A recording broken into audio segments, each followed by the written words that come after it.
자, 빌립보서 말씀 보겠습니다.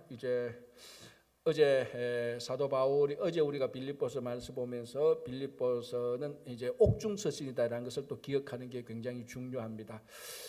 옥중서신이 우리가 4개 있는데 에베소서, 빌립보서, 골로새서 그리고 빌레몬서, 요 4개가 사도 바울이 감옥에서 썼는 편지인데, 이 빌립보서의 특징은 감옥에서 썼는 편지임에도 불구하고 이 빌립보서의 별명이 무엇인가 하면 기쁨의 편지입니다. 그러니까 이 기쁨 또는 기뻐하라, 이런 단어가 빌립보에서 아마 16번 정도 나옵니다.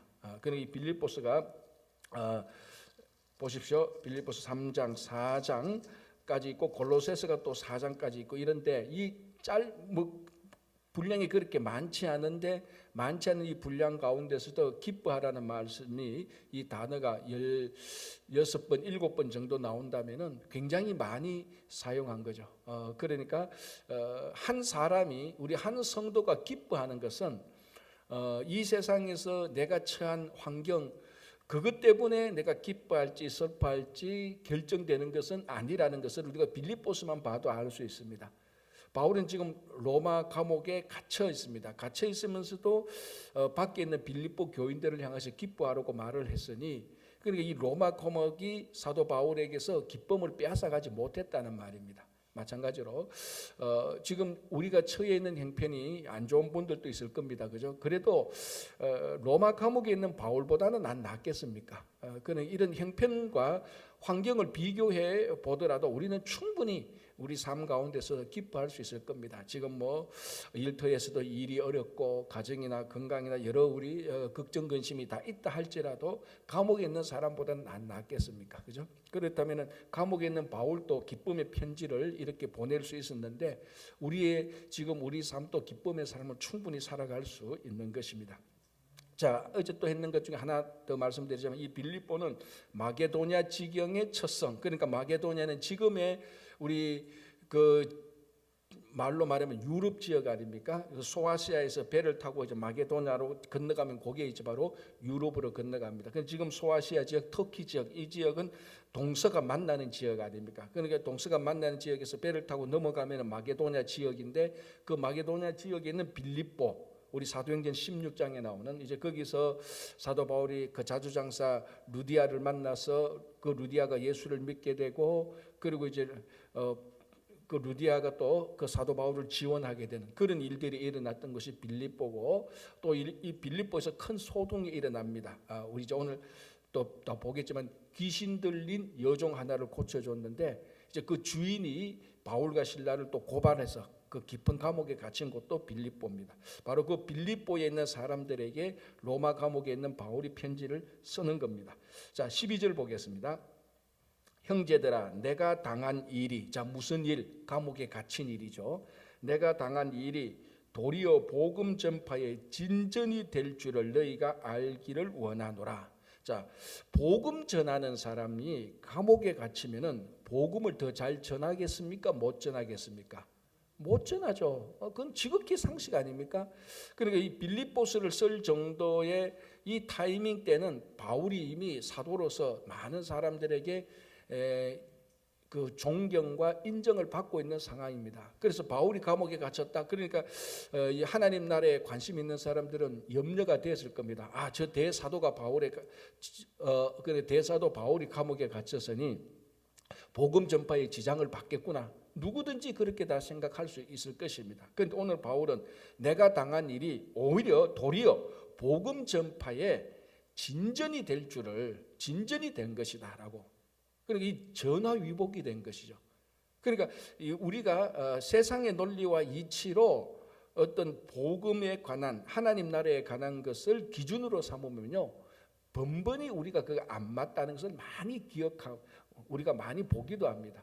사실 우리 개인적인 삶도 그렇지 않습니까? 우리 신앙의 삶도 보면은 이게 세상의 관점으로 볼 때는 지금 이게 굉장히 오히려 더 손해가 보는 건데, 이게 손해 보는 일인데 나중에 알고 보니까 이게 손해 보는 일이 아니고 오히려 더 큰 전화위복이 되었다는 것을 우리들이 많이 경험합니다. 그러니까 우리 신앙의 삶, 이것을 세상의 관점으로 재단하고 기준으로 맞춘다면 이게 안 맞다는 것을 이 12절에서도 알 수 있죠. 사도 바울이 복음 전파에 힘쓰는 바울이 감옥에 갇히면은 복음 전파가 더 안 좋게 되는 것이 상식인데 바울은 말합니다. 이게 도리어 복음이 더 진전된다. 자, 이제 그게 13, 14장에 이제 13, 14절에 나와 있습니다. 자, 볼게 13절에 이러므로 바울이 감옥에 갇혀서 있으므로 바울이 감옥에 갇혀 나의 매임이 그리스도 안에서 모든 시위대 안과 그 밖의 모든 사람에게 나타났으니, 자, 시위대 안, 그 감옥을 지키는 사람들, 그러니까 바울이 감옥에 갇힘으로 말미암아 그 감옥의 간수들, 감옥에 있는 그 감옥과 관련된 사람들을 바울이 접촉할 수 있었습니다. 그래서 이 사람들에게 복음을 전할 수 있었으니 이건 바울이 감옥에 갇히지 않고서야 이 사람들을 만날 기회가 없습니다. 바울이 일부러 감옥에 가서 간수를 만나고 시위대 사람을 만나고 그렇게 할 거 아니지 않습니까? 자, 우리가 예를 들자면은 죄송합니다. 사도행전 16장 보면은 바로 우리가 가장 대표적인 일이 한 가지 있지 않습니까? 뭡니까? 바울과 실라가 깊은 감옥에 갇혔을 때 그래서 찬양했을 때 감옥에 옥문이 열리고 나니까 그 간수가 이거 죄수가 탈옥했는 줄 알고 자기가 죽으려고 그랬지 않습니까? 그 자살을 하려고 했지 않습니까? 그 나중에 큰 징계를 당하는 게 두려워서 그때 사도 바울과 실라가 도망한 거고 그 옆에다가 그 집안을 구원하는 겁니다.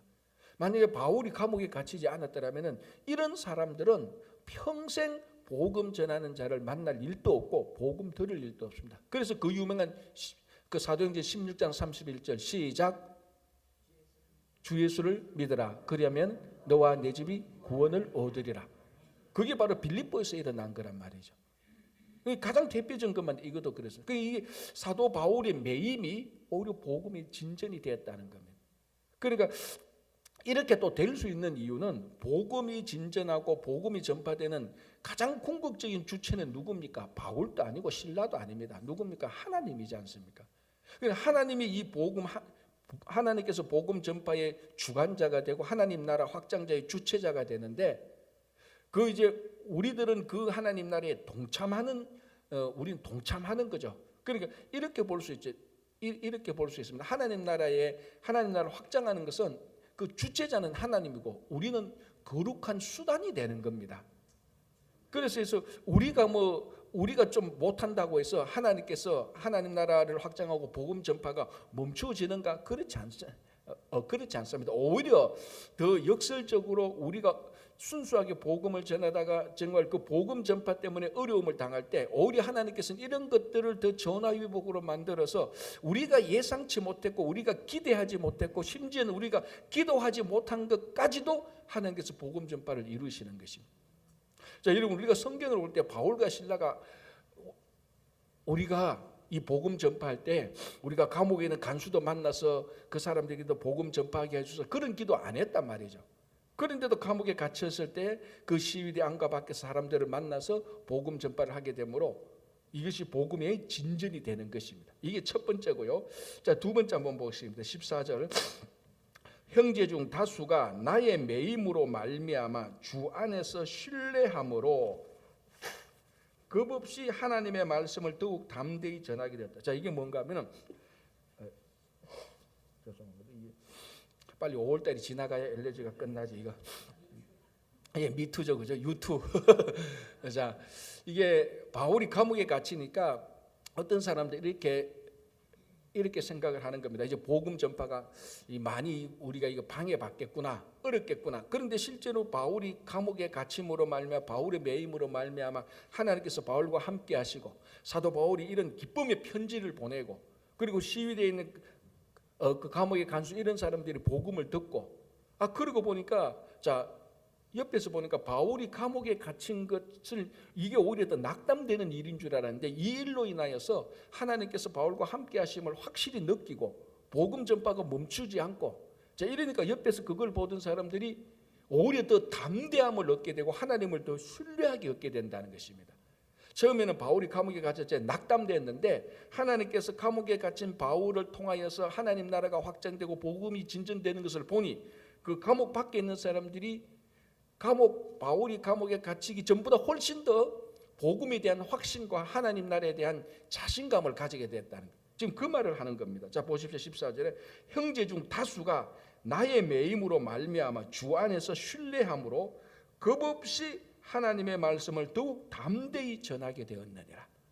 그러니까 바울이 감옥에 갇힘으로 훨씬 더 복음이 더 많이 전파되고, 바울이 그 갇히기 전보다 감옥 밖에 있는 사람들이 더 확신과 하나님에 대한 신뢰가 더 있어났다는 겁니다. 그러니까 우리가 생각하고 우리가 예상하고 우리가 계획 짜는 복음 전파의 이 스케줄하고 이거를 주관하고 주체하는 하나님의 방법과 역사가 차이가 많이 나는 겁니다. 우리는 좀 어렵고 힘들면은 이것이 안 되고 절망과 좌절로 받아들이지만 하나님은 결코 그렇지 않습니다. 우리의 어려움과 아픔이 닥치면 닥칠수록 그걸 또 하나님께서 더 잘 사용하셔가지고 하나님 나라에 더 유익이 되도록 하는 겁니다. 지금 그걸 얘기하는 것이죠. 자, 15절 보겠습니다. 어떤 이들은 투기와 분쟁으로, 어떤 이들은 착한 뜻으로 그리스도를 전파하니라. 자, 이게 참 이제 묘한 겁니다. 이게 15절에서 18절까지 이런 내용으로 나오는데요. 제가 한번 더 읽어볼게요. 16절. 이들은 내가 복음을 변증하기 위하여 세우심을 받은 줄 알고 사랑으로 하나 그들은 나의 매임에 괴로움을 더하게 할 줄로 생각하여 순수하지 못하게 다툼으로 그리스도를 전파하느니라. 자, 17절까지 복음을 전하는 사람이 두 종류가 있습니다. 대부분은 순수한 동기로 복음을 전합니다. 하나님 나라를 위해서, 우리가 하나님 나라의 정인이 되어서 구원받은 것이 감사해서, 그리고 다른 영혼을 구원하기 위해서 순수하게 복음을 전합니다. 자, 그런데 또 다르게 복음을 전하는 사람이 하나 있습니다. 뭡니까? 어떤 이들은 투기와 분쟁으로. 자, 이 사람들이 또 어떻게 나타나는가 하면 17절에 그들은 나의 매임에 사도 바울이 감옥에 갇힌 괴로움을 더하게 할 줄로 생각하여 순수하지 못하게 다툼으로 그리스도를 전파한다. 자, 쉽게 말하면 순수하게 복음을 전하는 사람들, 어떤 사람은 안 순수하게 복음을 전하는 사람들. 자, 이제 여기서 다툼과 분쟁으로, 그리고 바울의 매임에 괴로움을 더하게 하려고 복음을 전하는 사람들. 자, 이게 도대체 무슨 말인가? 복음을 전해서 바울이 감옥에 갇힌 것을 더 괴롭게 한다? 이게 사실 빌립보서를 보면 무슨 말인지 전혀 알 수 없습니다, 사실.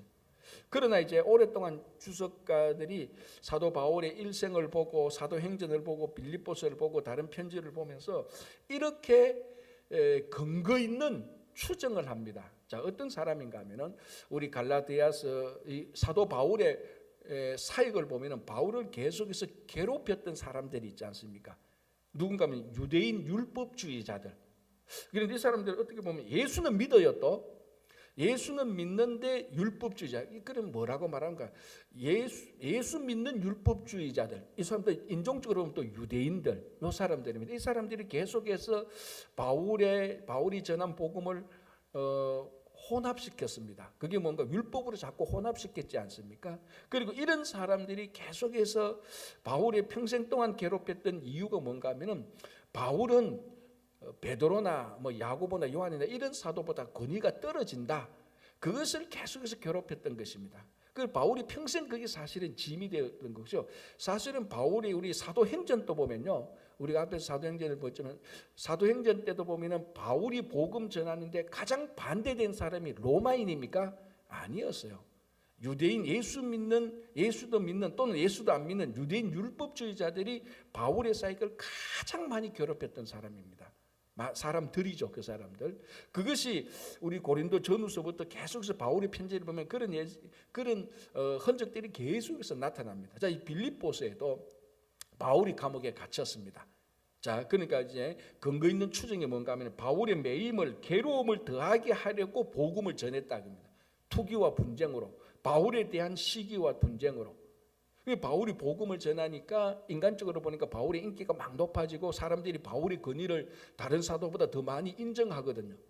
그러니까 여기에 싫어하는 사람들이 어떻게 하든지 바울의 사도의 권위를 누구를 하려고 낮추게 하려고 마음의 바람이 있었던 사람이 있었는데, 마침 잘 됐는데 바울이 감옥에 갇혔습니다. 자, 바울이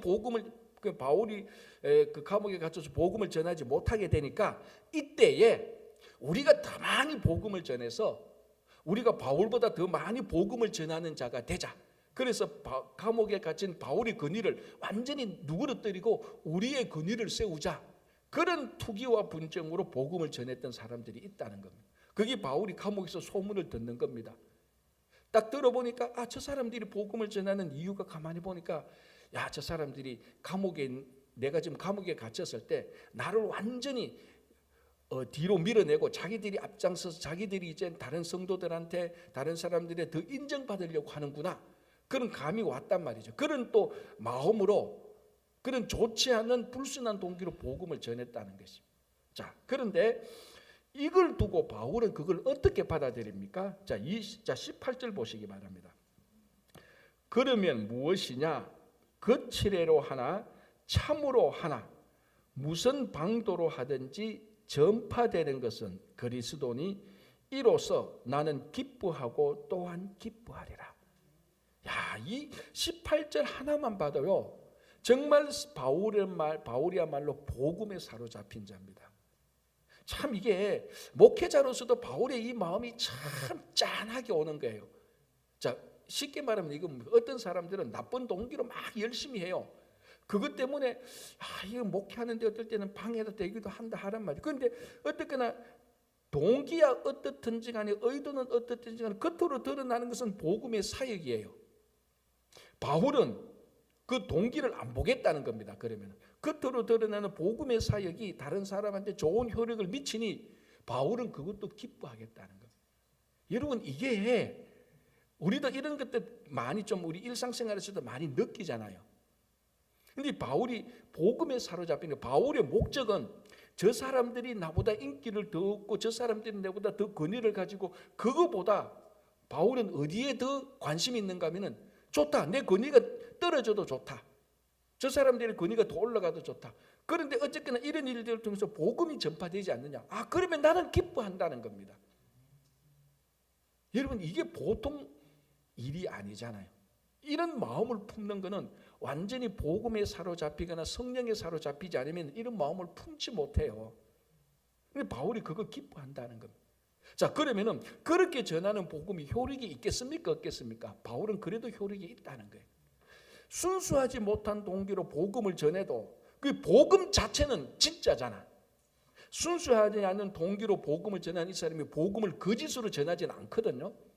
순수는 하지 않았지만 그래도 복음을 전하면은 이렇게 할 겁니까? 순수한 의도는 없어요.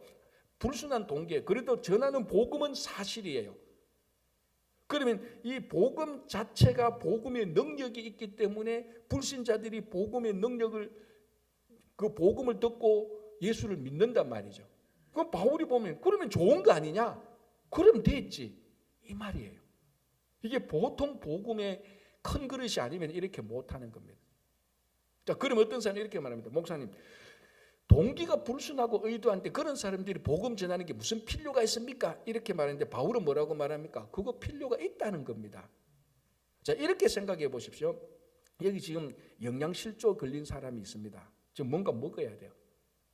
근데 길 가는 사람이 딱 보고 이 사람에게 내가 잘 도와줘서 이 사람을 내 편으로 만들어야 돼, 쉽게 말하면. 자, 그러면서 좋지 않은 동기예요. 불순한 동기예요. 그럼 이 사람한테 비타민도 주고 막 전복죽도 갖다 주고 소고기국도 끓여주면은, 자, 이게 불순한 동기로 음식을 주는 거예요. 자기 편을 만들려고. 자, 그러면은 이 사람이, 이 영양실조 걸린 사람이 불순한 동기로 주는 사람들이 음식을 먹고 건강해져요, 안 건강해져요? 건강해준단 말이죠. 불순한 동기로 비타민 C를 줘도 그거 먹으면은 영양이 보충된단 말이에요. 그거하고 똑같은 거예요. 왜? 이 복음 자체가 능력이 있으니까. 그러니까 복음은 전하는 자의 불순한 동기를 뛰어넘는 겁니다. 이게 바울은 그걸 아는 거예요. 그리고 바울의 목적은 뭡니까? 이 복음이 더 전파되어서 한 사람들도 영혼 구원을 얻고 하나님 나라가 이루어지는 겁니다. 자, 그러면 또 이렇게 말하겠죠. 오늘 여기는 없는데, 그래도 목사님 그 불순한 동기와 의도가 그런 사람들, 좋지 않은 사람들 아닙니까? 어떻게 합니까? 신경 쓰지 마세요. 하나님께서 알아서 하실 겁니다. 그런 사람. 그렇다고 해서 바울이 불순한 동기로 복음 전하는 사람을 칭찬하는 거 아니에요. 그 칭찬하는 거 아니에요. 바울이 어디에 초점을 맞추는가 하면은 복음이 전파되는 것에 초점을 맞추는 거예요. 불순한 동기의도 그 사람 나쁜 사람들 아닙니까? 나쁜 사람들 맞아요. 나쁜 사람들이 주는 비타민 C도 받아 먹으세요. 건강해져요. 그럼 나쁜 사람들이 어떡하냐? 걱정 마세요. 하나님께서 다 정리할 거란 말이에요. 그래서 보십시오. 18절 다시 볼게요. 그러면 무엇이냐? 거칠애로 하나 참으로 하나 무슨 방도로 하든지 전파되는 것은 그리스도니 이로써 무엇으로서? 그리스도가 전파되는 것으로서 나는 기뻐하고 또한 기뻐하리라고 말합니다. 기뻐하고 또한 기뻐하리라. 두 번이나 강조하고 있는 것입니다. 그렇죠? 이 바울 빌립보서를 보면은 그렇지 않습니까? 우리가 같이 예수 믿는 사람으로서 참 이런 사람들도 있는데 우리가 어떨 때 예수 믿는 거 보면 되게 뭐라 그러나 부끄러워요. 그죠? 참 부끄러워요. 우리는 복음이 전파되는 것에 초점이 없고 어쨌거나 모든 관심은 오직 나예요. 내가 유익을 얻고 내가 편하게 살고 내가 인기를 얻고 내가 사람들한테 인정받고 오직 복음을 전하면서도 내게 초점이 있어요. 우리들이. 바울이 보십시오. 자기는 감옥에 갇혀서 다른 불순한 동기로 복음을 전하는 사람들로 인해서 자기 권위가 떨어지고 괴롭게 되고도 복음이 전파되는 것만 보고 기뻐하고 또한 기뻐하매라라고. 이런 사람들이 좋은 의미로 가장 무서운 사람이야. 가장 무섭다고 해서 공포스러운 사람이고 가장 위대한 사람이라는 겁니다. 여러분, 이 예수 믿고 같이 신앙생활 하다 보면 이 사람이 진짜 가장 위대하다고 생각되는 사람이 100% 순수하게 나올 때요. 이 사람은 진짜 예수를 믿는구나. 이 사람은 진짜 복음 전파에 관심이 있는구나. 그런 사람들을 딱 대할 때요. 정말 이 사람이야말로 위대한 사람이라 그런 생각이 드는 겁니다. 그죠? 자, 19절 보겠습니다. 이것이 너희의 강구와 예수 그리스도의 성령의 도우심으로 나를 구원에 이르게 할 줄 아는 거로. 자, 이 말은 뭔가 하면 여기서 나를 구원에 이른다. 이 구원은 예수 믿고 영생 있는 그런 구원이 아니고 감옥에서 나오도록 하는 그런 의미가 더 있습니다. 자, 보십시오. 이것이 너희의 강구, 그러니까 빌립보 교회 교인들이 사도 바울을 위해서 기도할 것 아닙니까? 감옥에 있는 우리 바울 하나님께서 빨리 감옥에서 나오게 하셔서 복음 전파에 좋은 도구로 쓰게 해주셔서 그렇게 기도를 한단 말이죠. 그런 강구와 예수 그리스도의 성령의 도우심으로, 그러니까 우리가 기도하고 성령의 역사하심으로 말미암아 감옥에 있는 바울이 나오게 됨을 기도한다고 하고 있습니다. 자, 여기서 바울이 이 감옥에서 나오고 안 나오고 그거는 둘째치고 바울이 확신하고 있는 건 무엇인가 하면은 어떤 이곳에서 하나님 나라의 사역이 이루어지는 것은 성령의 역사함과 우리의 기도로 이루어진다는 것입니다. 그러니까 자, 이거 보십시오. 우리는 어떨 때 우리가 이렇게 생각합니다. 성령께서 다 알아서 하실 건데 우리 기도 안 해. 그것도 잘못된 것이고요. 우리가 기도하면 모든 것이 다 된다. 그것도 잘못된 것이에요. 우리가 기도하는 것이 모든 것이 다 된다고 하면 여러분 큰일 나요. 여러분 기도하는 거요. 어떨 때는 다 들어보면요 큰일 나요. A하고 B하고 싸우는데 둘 다 은근히 들어보면 B는 A는 B를 다 공략하는 기도를 해요. 그거 다 들어주면 어떡합니까? A하고 B하고 또 싸우지. 그죠? 그러니까 우리가 기도하지만 그 기도에 성령의 도우심이 있을 때 또 역사하고, 그 성령께서 또 역사하시는데 우리가 기도 안 하면 그것도 아니지 않습니까? 하나님께서 역사하시지만 그 하나님 역사에 우리가 동참하는 겁니다. 우리가 한다고 해서 하나님 역사가 안 이루어지는 게 아닙니다. 하나님은 또 하나님 방법대로 다 이루시는 겁니다. 그래서 바울이 정확히 말하는 거죠. 우리의 기도와 성령의 역사함으로 만약에 하나님의 뜻이 있다면 내가 감옥에서 나올 것이다. 지금 그런 의미를 하는 겁니다. 19절 이것이 너희의 강구와 예수 그리스도의 성령의 도우심으로 나를 구원에 이르게 할 줄 아는 거로. 그러니까 감옥에서 나오게 하는 일이지만 사도 바울에게 있어서 하나님께서 역사하는 방법이 항상 이렇다는 겁니다. 성령께서 역사하시고 기도하시고. 자, 20절 나의 간절한 기대와 소망을 따라 아무 일에든지 부끄러워하지 아니하고. 자, 여기서 이제 부끄러워하지 아니하고는 사실은 부끄러움을 당하지 않는다는 말입니다. 아무 일에든지 부끄러움을 당하지 않는다. 그래서 이게 어떻게 보면은 바울이 지금 감옥에 갇힌 것만 해도 사실 사람의 관점으로서 보면은 부끄러운 일이죠. 어떻게나 감옥에 갇혔으니까 우리 말하면 전과자가 아닙니까? 그게 뭐 영광된 그 사람들이 볼 땐 영광된 일이 아니잖아요. 부끄러운 일 아닙니까? 그리고 우리 사도행전에 보면은 복음을 전하다가 바울이 얼마나 수치를 당하고 부끄러움을 많이 당했습니까? 그런데 부끄러움을 당하지 아니한다.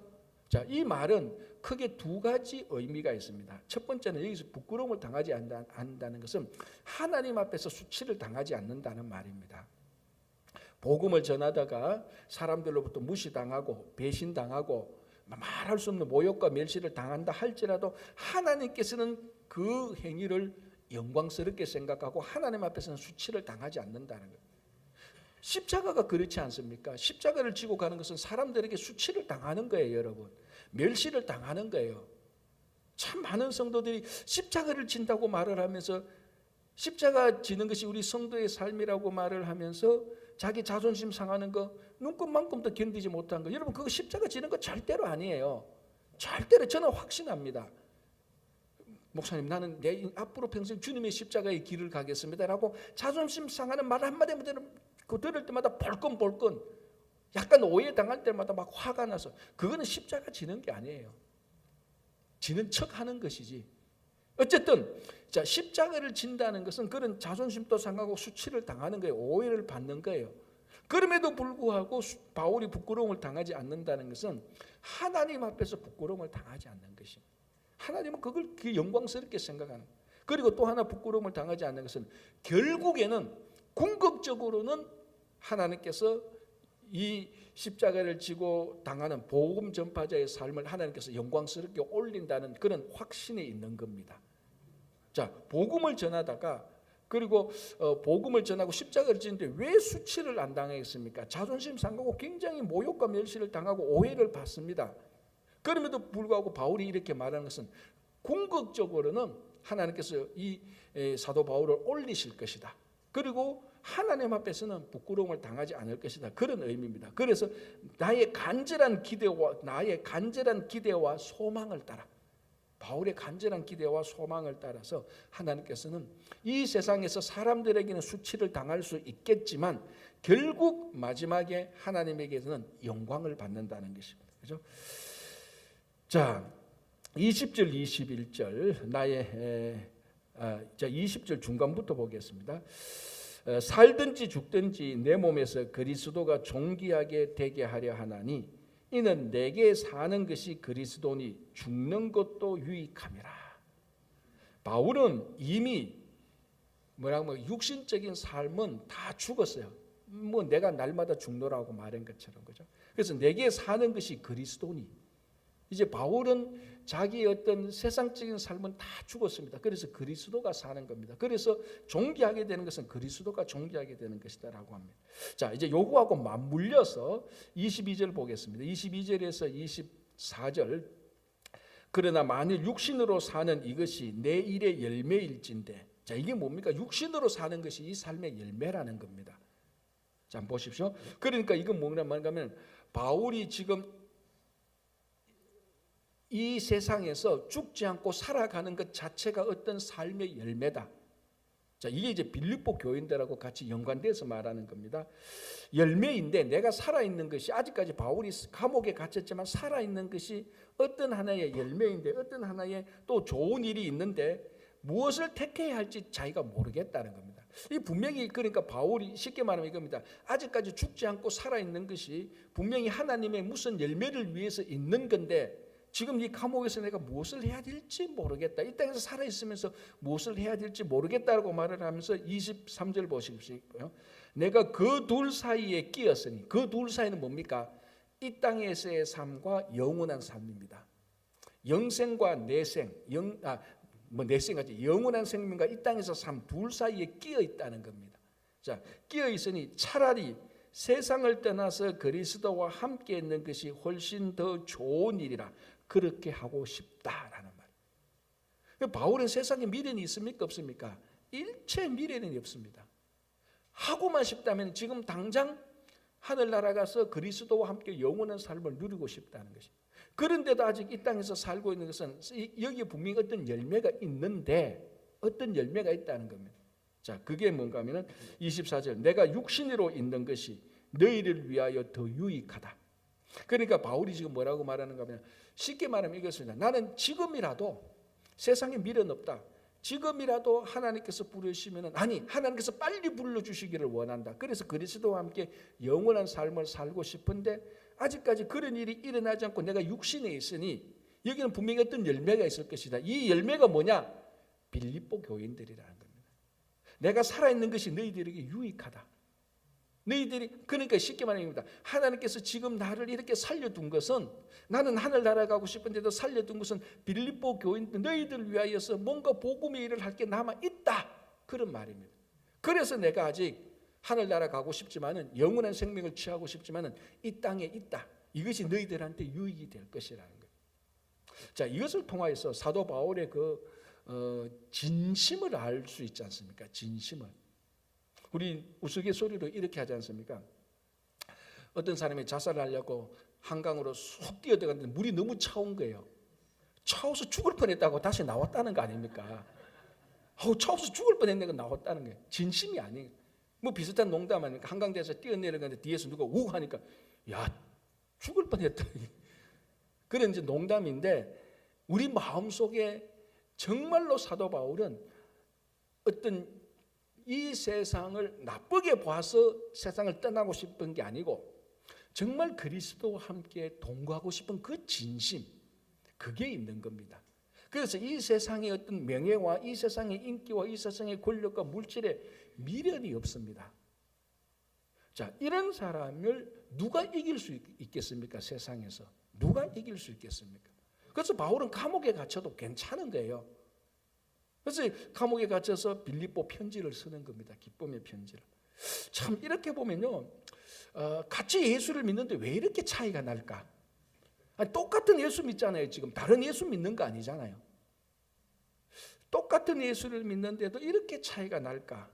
참, 그러니까 우리가 이게 큰, 이런 사도 바울의 고백이 우리들에게 큰 도전이 되는 것이죠. 그죠? 큰 도전이 되는. 자, 25절. 내가 살 것과 너희 믿음의 진보와 기쁨을 위하여 너희 무리와 함께 거할 이것을 확실히 아노니, 내가 다시 너희와 함께 있으므로 그리스도 예수 안에서 너희 자랑이 나로 말미암아 풍성하게 하려 함이라. 이제 빌립보 교인들과 이제 맺힐 열매들을 말하는 것이죠. 자, 27절. 오직 너희는 그리스도의 복음에 합당하게 생활하라. 자, 요거 하나만 좀 더 보겠습니다. 그리스도 복음에 합당한 삶, 그러니까 복음에 합당한 삶을 살아라는 것입니다. 자, 이 빌립보는 제가 어제도 말씀드렸는데, 빌립보라는 이 도시는 굉장히 친로마적인 도시입니다. 원래는 이제 알렉산더 대왕의 아버지가 이 도시를 세웠고, 나중에 로마의 아우구스투스 황제, 우리가 지금 말하는 아우구스투스 황제가 이 로마를 다시 점령했습니다. 그러니까 이 빌립보에 사는 사람들은 로마에 대해서 굉장한 긍지와 자부심이 있습니다. 그죠? 자, 그래서 이 사람들은 이 빌립보에 사는 사람들은, 어제도 말씀드렸지만 빌립보에 가보니까 유대인 회당이 없었습니다. 다 이방인이었어요. 유대인 성인 남자 10명이 없을 정도였으니까, 없어서 회당이 없을 정도니까 굉장히 로마 중심으로 로마인으로 사는 것이 굉장히 자부심이 있는 사람들입니다. 자, 이런 사람들에게 바울이 뭐라고 말합니까? 너희들 복음에 합당한 삶을 살아라. 이 말이 뭡니까? 로마 시민권을 가지고 있다고 로마의 법과 로마의 풍속과 로마의 관습에 합당한 삶을 살아라는 것이 아니고, 이 사람들에게 복음에 합당한 삶을 살아라는 거예요. 그러니까 이 말은 간단하게 말하면 지금까지 너희가 살아왔던 삶을 바꾸어라는 겁니다. 이제는 복음에 합당한 삶을 살아. 이때까지는 로마에 합당한 삶을 살았다라면, 우리가 좀 더 신앙적으로 말하면 세상에 합당한 삶을 살았다라면, 이제 영원한 나라에 합당한 삶을 살아라는 겁니다. 자, 우리 아까도 제가 얘기했지만, 바울이 빌립보에 가가지고 바울과 실라가 감옥에 갇히잖아요. 그 감옥에 갇힌 이유가 뭡니까? 귀신 들린 여종의 주인이 고소를 했잖아요. 그래서 감옥에 갇혔습니다. 그런데 그 고소한 내용이 뭐였습니까? 고소한 내용이 그거였을까요? 이유는 그거였죠. 동기는 그거였죠. 개인적인 동기인데, 고소 조건이 뭡니까? 여러분들이 고소장을 안 봐서 그렇지. 그 고소장에 내용이 있어요. 이 사람은 쉽게 말하면 우리의 미풍양속을 해치는 사람이다. 그거였잖아요. 자, 볼까요? 자, 그것은 로마서 16장 20절 21절 보시기 바랍니다. 상관들 앞에 데리고 가서 말하되, 이 사람들이 바울과 실라죠, 유대인인데 우리 성을 심히 요란하게 하고 로마 사람인 우리가 받지도 못하고 행하지도 못할 풍속을 전한다. 이게 고소장이에요. 무리가 일제히 일어나 고발하니 상관들이 옷을 찢어버리고 매로 칠한 후에 많이 친 후에 옥에 가두고. 그러니까 정식으로 빌립보에서 감옥에 갇힌 이유는 뭡니까? 자기들이 로마 사람들이 빌립보 교인들이 지금까지 살아왔던 풍속 말고 다른 풍속을 전한다는. 그 풍속이 뭡니까? 복음에 합당한 생활이었어요. 복음에 합당한 생활을 보니까 귀신 들린 여종이 있으니까 쫓아내야지. 귀신 쫓아냈단 말이죠. 근데 그전에는 그게 합당했어요. 그 사람들한테는. 그래서 뭐 우상도 섬기고 그게 합당했는데 바울이 가서 복음에 합당한 삶을 살게 하려고 귀신도 쫓아내고 막 이러니까 자기들이 생각하는 미풍양속이 다 깨지는 겁니다. 자, 우리가 예수를 믿게 된다면은 과거에 예수 믿기 전에 있던 과거에 내가 생각했던 미풍양속이 깨어지는 것들이 많이 있습니다. 왜? 복음에 합당한 삶을 살아야 되니까. 오늘 바울이 그렇게 말합니다. 너희들은 복음에 합당한 삶을 살아. 또 이 근거가 나중에 빌립보서 보면요. 왜냐하면 바울의 시민권은 하늘에 있기 때문에 그렇습니다. 사람이 사는 합당한 생활은 자기 시민권이 어디에 있는가에 거기에 따라서 합당한 생활을 사는 거예요, 사실은. 그러니까 이 빌립보 교인들은 로마 시민권자니까 로마의 법에 합당해서 사는 게 맞았죠, 지금까지는. 그러나 바울이 볼 때는 예수를 믿는 이제 너희들은 로마 시민권자가 아니고 하늘나라 시민권자니까 하늘에 합당한 삶을 살아라. 복음에 합당한 삶을 살아라. 그게 오늘 빌립보 교인들만 그런 겁니까? 우리 똑같습니다. 똑같아요. 우리도 역시 똑같이 복음에 합당한 삶을 살아야 되는 거예요. 그러다 보면 그전에 내가 합당하다고 생각했던 것, 그게 복음에 합당한 생활하고 이게 갈등과 마찰이 일어나서 복음에 합당한 생활 쪽으로 우리가 넘어가야 되는 거예요. 우리가 완전히 넘어가야 됩니다. 내 삶이. 그렇죠? 그래서 이 빌립보 교인들에게 사도 바울이, 그래서 바울은 감옥에 갇혀도 복음에 합당한 삶을 사는 거예요. 그러니까 기쁘고, 그러니까 이 빌립보서라는 편지도 바울이 쓸 수 있는 겁니다. 자, 우리가 미국에 살고 있습니다. 그렇다고 해서 미국 법을 어기라 그런 말 절대로 아닙니다. 절대로 안. 미국 법보다도 더 위대한 하늘나라의 법에 합당한 삶을 여러분들이 사시기를 바랍니다. 기도하겠습니다. 하나님 아버지 감사합니다. 이 아침에 비가 와서 우리 걸음과 교통이 참 불편한데도 아침에 나와서 말씀으로 하루를 시작합니다. 오늘도 주님께서 우리를 꼭 지켜주시고 특별히 9구역 10구역 어렵고 힘든 가운데서도 오늘 헌신 예배를 드립니다. 두 구역 위에 주님께서 늘 함께 하시고 수고하시는 구역장님들 주님께서 붙들어 주시옵소서. 우리 모든 성도님들에게 건강을 지켜주시고 특별히 아버지 하나님 또 5월 19일부터 21일까지 부흥회가 있습니다. 오실 강사 목사님 주님께서 꼭 붙들어 주시고 모든 성도님들이 참여하여서 복음에 합당한 삶을 살아갈 수 있는 귀한 부흥회가 되게 하여 주시옵소서. 주일학교 자녀로부터 어른에 이르기까지 건강과 지혜와 믿음과 기쁨을 허락하여 주시옵소서. 또 6월달에 있을 아마존 선교를 위해서도 기도합니다. 주님께서 준비하시고 주님께서 준비케 하시고 주님께서 인도하여 주시옵소서. 오늘 또 이곳에 모여서 어떤 기도를 드리든지 무슨 기도를 드리든지 성령께서 역사하셔서 하나님의 뜻에 합당하도록 응답하여 주시옵소서. 예수님 이름으로 기도합니다. 아멘.